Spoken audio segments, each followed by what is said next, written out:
Welcome to Empower with Nancy's podcast, your weekly dose of inspiration, motivation, and leadership insights to help you feel empowered and equipped and live a life of fulfillment, one day at a time. Hello, everyone. Thank you for joining Empower with Nancy's podcast. Today, I have a special guest today, James Whittaker. James Whittaker is a 3-time best-selling author, award-winning entrepreneur, and host of the Win the Day with James Whittaker podcast. His superpower is helping ambitious but frustrated people gain immediate clarity on what they want and give them a bulletproof plan to achieve it.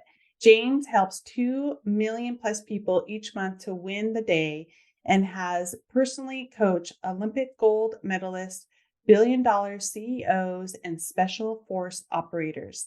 He is an author with the Napoleon Hill Foundation, a speaker with Success Magazine, and executive producer of the multi-million-dollar Think and Grow Rich film. Love, love, love that film. Thank you so much, James, for being on my podcast today. Hey, my pleasure, Nancy. Great to see you. You too. So let's dive into some of these phenomenal questions. Super excited to share with our audience. So James, tell us a little bit about what is the proven formula to win the day? Well, I have a few different ways that I think about this. There's one that I have called the 10 Commandments to win the day. The very first thing you need to do is recognize that the day is there to be won or lost and make the decision to win. Most people are focused on how awesome they were yesterday, or they're focused on all these cool things they're going to do in the future. None of that matters. The real and only metric for your success is your total output for the day you're living today. If you focus on that, you're going to have so many incredible things that come your way. And a few other things that I focus on after that is doing something very difficult, something I call it the sacrifice phase. So after you've made the decision to win first thing in the morning, doing something that you really don't want to do. So for me, that's a cold shower. I've done that for like 4 or 5 years in a row. I never look forward to it, but doing something hard first thing in the morning gives you the momentum that you can then carry with you throughout the rest of your day. So that's a couple of things that I focus on. And probably the third one that I think is really important is writing down what 3 things you're going to do to win this day. So I also do that every morning. It's part of my morning journal time. I sit in the sunshine, I have a delicious coffee, and I write down what 3 things are going to make today a win. And those 3 things nag away at you until you get them done. And if you can do those 3 things that I just mentioned there, making the decision, do something difficult, and get clear on what 3 things are going to make today a win, your results will go through the roof very quickly. You know, you nailed it, and it's well said. I have a 5-day empowerment challenge, and one of the things is your simple morning routine, and it's just real simple. But one of them is the journaling and adding the 3 things. That cold shower. So I know with me, I can't go right into it cold, but I'll do the cold after. But it does help. So you've definitely explained something that each and every day we all need to stay focused on. So thank you for that. And why do most people fail?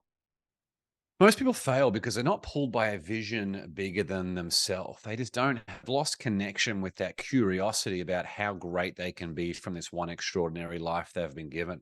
And the work that I do today really stems from the fact that most people are going through life with complete apathy. They're just completely indifferent as to what's going on. And I'm really the complete opposite of that. And the clients that I work with are the complete opposite of that. We're the ones who go through the day with our heads held high. Every conversation, we're looking for ways to add value. We're constantly thinking about ways that we can improve ourselves to be of greater service to others. So if you can create a vision and connect with the vision that pulls you out of bed every morning, and you're intensely curious about how great you can be from this one extraordinary life you've been given, and get to work on doing those things every day, then you start to recognize that the preparation and the hard work you're putting in now is what will lead to an incredible yield over time. So you do those things incrementally now that are going to give you exponential returns down the track.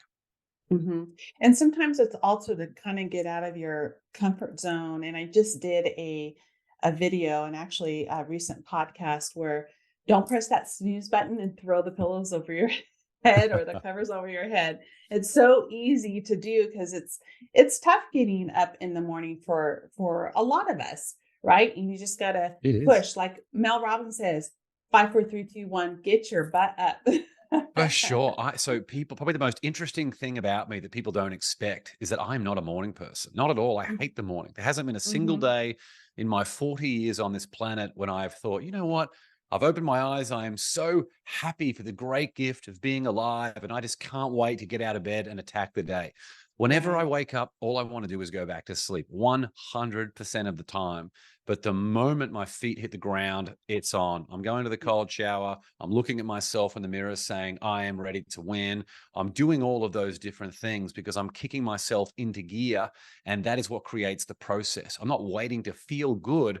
I do it because that's just what I do. And because I have Mhm. dreams much bigger than me that require me being at my best. And when you can start to get autopilot to work for you, rather than against you. That's where so many of these dominoes start to fall. Most people, they have autopilot where they're looking at their phones, they're watching the news, they're eating Yes. crappy food. Well, my autopilot comes from this incredible filter It's that I have it's for my decision making. It means that every single decision that I am faced with, and we all get hundreds of decisions each day, it's mhm. run through a subconscious lens of, does this help me win? And the answer is presented without me ever having to think about it. So it just Mhm. gets done.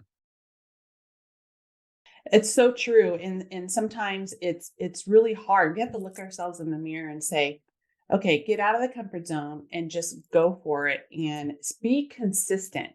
You can't just do these morning routines and, few days or a couple of weeks and then drop off. You got to stay consistent and really push yourself forward.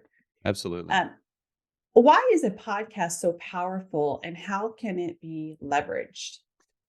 I love the idea of everyone having a podcast. You've got a podcast. You've probably experienced a lot of opportunities Yes. already. Every Yes. opportunity you could possibly want in life comes from a relationship. Now, the easiest ways to get access to the most influential relationships is through having a podcast. As much as possible, I love to do them in person because just the rapport is a bit better. You don't need to worry about things like technology or the Wi-Fi cutting in and out, or people who might have dogs barking. I've seen it all in my Mhm. 4.5 years of Yes. podcasting.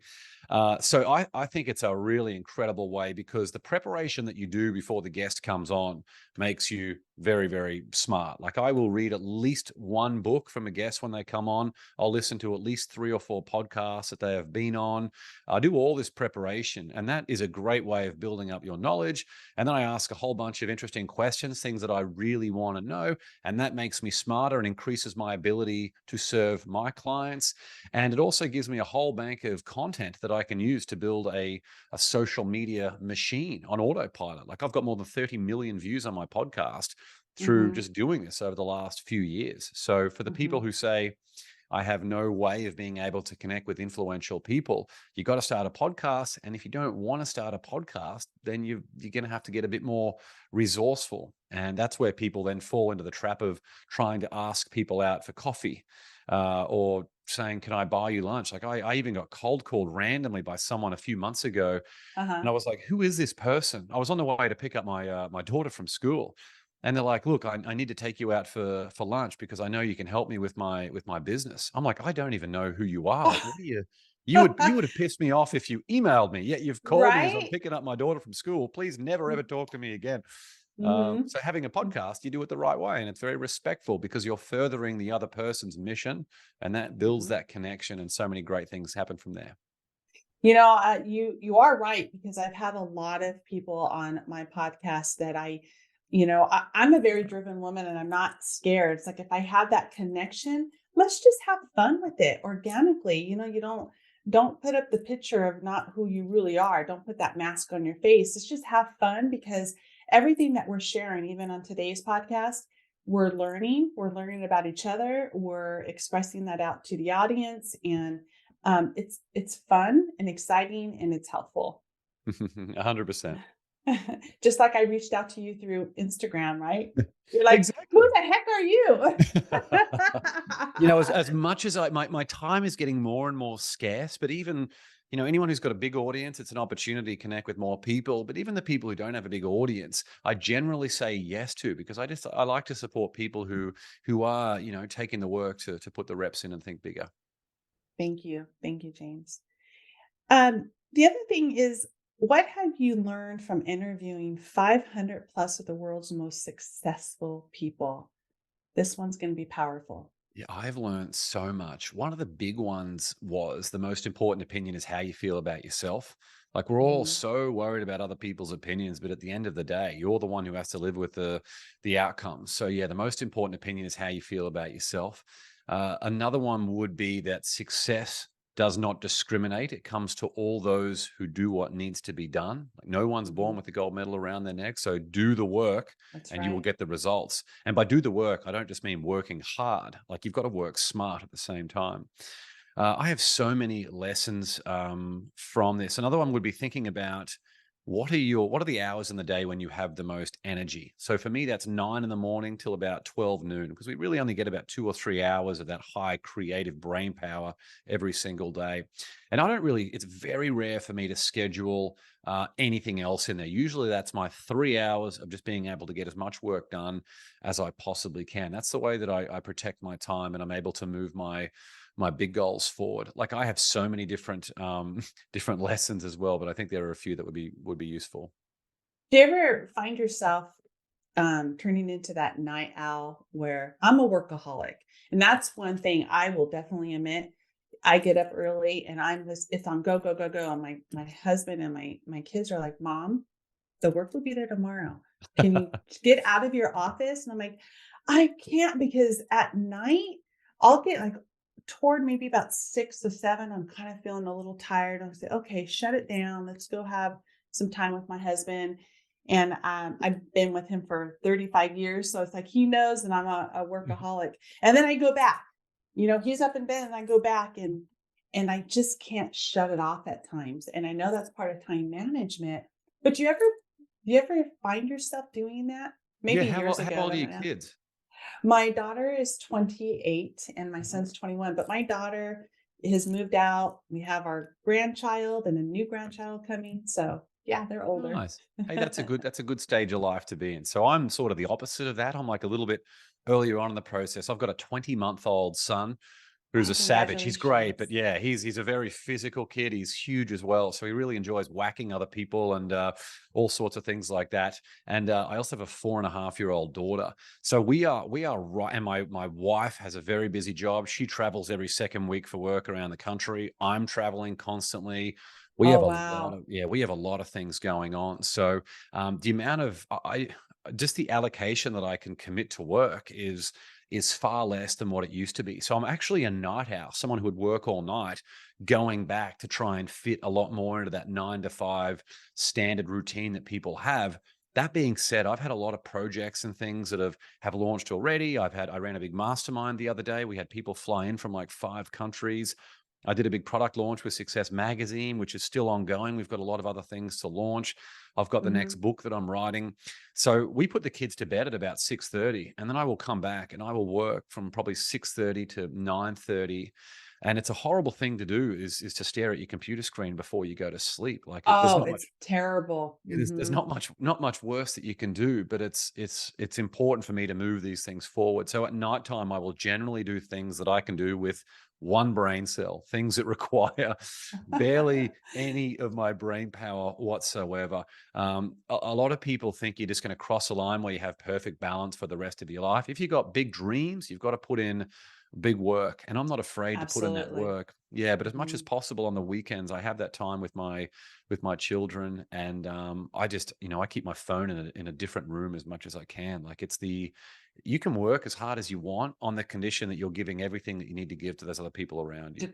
To the family, it's so true. And I remember, a while ago, years ago, as my kids were growing up, I, like I said, I was a workaholic. It was in the mortgage banking industry, and I couldn't turn it off. So it was really difficult till, after just probably about 5 years ago, my kids are like, Mom, hello. Yeah, you're right. Like, it's a shame that Most people give the worst version of themselves to their kids. At the end of the day, when they're tired, they're stressed, they're burnt out. Like my wife and I did that for a long time before because it's Right. our nanny is here until 5:30 in the afternoon. If we are pushing as much as we can to get as much work done as we can During that before the time. nanny leaves, we come in Hmm. and we're exhausted. We've got nothing left for the kids. So we're irritable and we're stressed. So now we try and have at least one of us will finish half an hour beforehand. They can make dinner, they can take care of all these other things, and we really just reset because we need to make sure that the most important people in your life get the best version of you. It's so true, James. It's so true, and it's super important for our kids and even your marriage, and so forth. Now, how have you been able to help billion-dollar business leaders, special forces operators, and Olympic gold medalists? Well, all of those people that I've been able to help, and many of them I still work with to this day, they've had tremendous success in one area, but they've entered a new domain that they don't necessarily have transferable skills. Like if you've spent 20 years being very, very good at hostage rescuing and jumping out of a plane in Africa at 3 in the morning and very good at shooting guns, it's not overly transferable to success in the business world. So what I do with those people is we connect with their values again. And then we use those values to create a career purpose and a personal purpose. And then we build an entire life for them. It's about life integration. All of that stuff is aligned. So every decision they make in a day is directly connected with their values and who they are. Every single person that they interact with in a given day are people who connect and align with their values. And when you can start to do those things and then start to build a business off the back of that, that's where you get a lot of this incredible return in your life rather than people who are working so hard trying to do something without that foundation.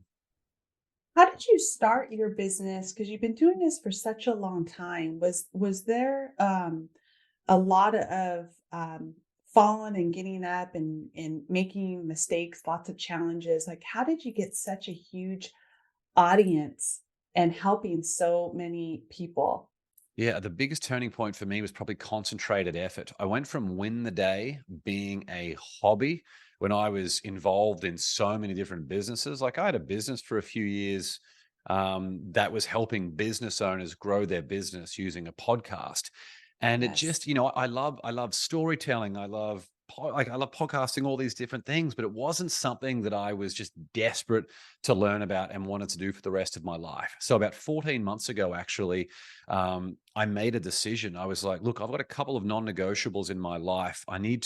First of all, I needed to create space for my family because we had some health challenges with our baby boy. He wasn't sleeping well. He had a bunch of respiratory things. He's all good now, but it was a Good. very, very difficult year for my family. So I needed to Mhm. create space to be there for my family.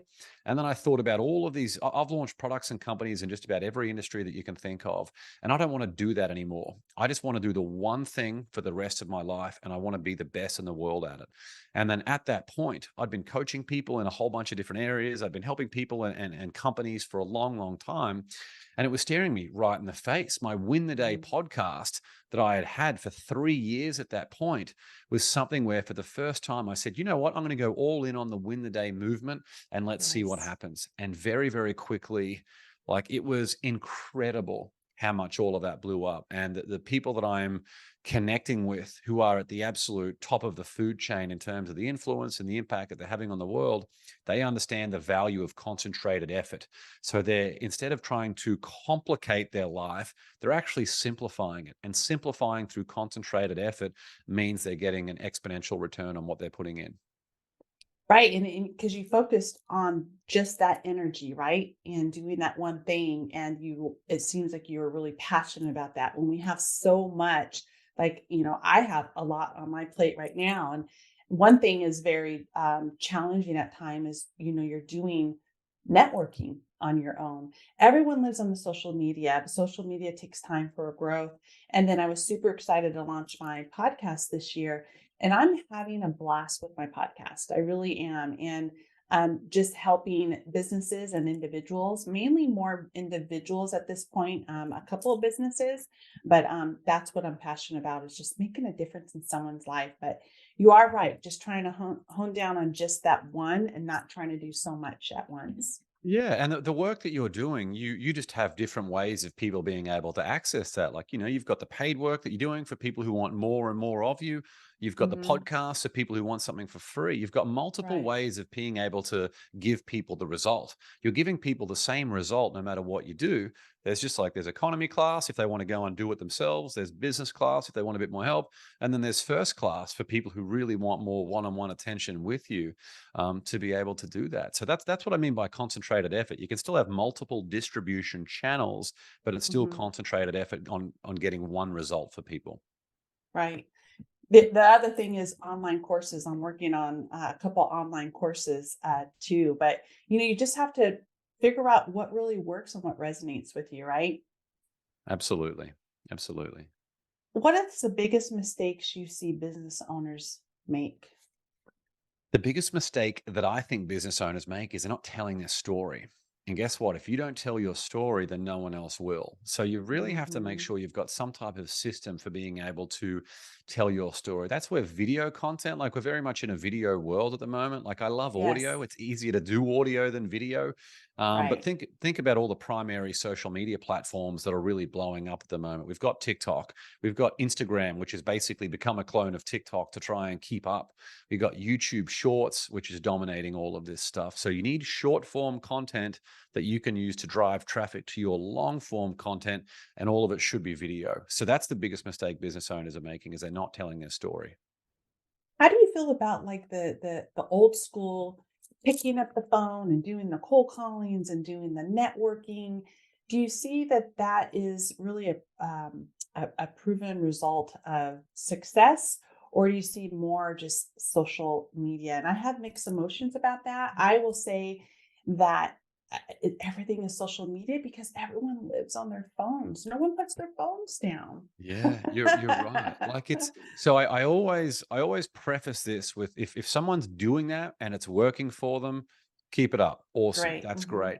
I will never, and I have never ever cold called someone, and I will never ever cold call someone because I cannot stand being on the receiving end of a I cold call. agree. And I would never, honestly, I would never even cold email someone. Like I've never done a cold outreach for a guest on my podcast. Like I've never done any of these things ever because it's just not Mhm. the I'm not saying that you shouldn't do it. I'm just saying that there's a better way to be able to do that. Find someone who's connected with that person. Reach out, asking what you can do to be of value to serve that person and get people excited in you and everything you're doing.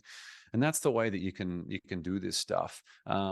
And social media, there are ways to do it, but at the end of the day, if you have your own business, the goal for you as the business owner is to get sales in. That's really it. And it's not you Right. picking up the phone, it's you connecting with people who have an audience of people that you're a great fit for with your solution and your services. So getting as Mhm. smart as you can about the problem and connecting yourself with people who are a really great fit for the services you provide, that is a much better focus than rocking up to some crappy networking event where there's 1,000 people there and everyone's just busy trying to flick around their business Their cards business like they're cards. ninja stars. Yeah, yeah. I can't stand that. You get a whole stack of it. I would rather, like, I just hosted my Win the Day mastermind the other day. We had like 25, 30 people there, and the level of depth and connection in that room, there wasn't a single name tag, there wasn't a Powerful, single right? business card. Wow, Mhm. huge. Everyone started off Mhm. the event by giving a 3-minute presentation, nothing prepared, but just talking about the work they do and what was the transformational moment that led to them doing that work. And there wasn't a dry eye in the room after this. Like that's what I mean Ah, by being able to put on a space like that. And they are hitting the it rooms that here. you need to be in. Yeah. 100% hitting it here because you feel like if you're not hitting home, you're not reaching your right avatar and you're not hitting home, there's you we did something wrong, right? And I'm not saying it's Yeah. like wrong, but it should hit everyone some way, shape, or form. Sure. And People want to do business with people that they know and they like and they trust. And the easiest ways to do that is to ask questions of the other person and listen intently. And when they turn around and ask you questions and they're listening intently, that's where you need to be upfront with your vulnerabilities. If there's something that mhm, you like, the conversations you should be having about, like, what was the catalyst, like what was the defining moment for you to do the work you do, is so much better than some of these other questions you hear getting bandied around at these at these events. it's so true. Do you feel that social media, did it take you a long time to build your empire with social media, or was that pretty quick? Yes and no. Yes and no. These algorithms change very, very quickly. Sometimes you can get lucky with some, and sometimes you get unlucky with others.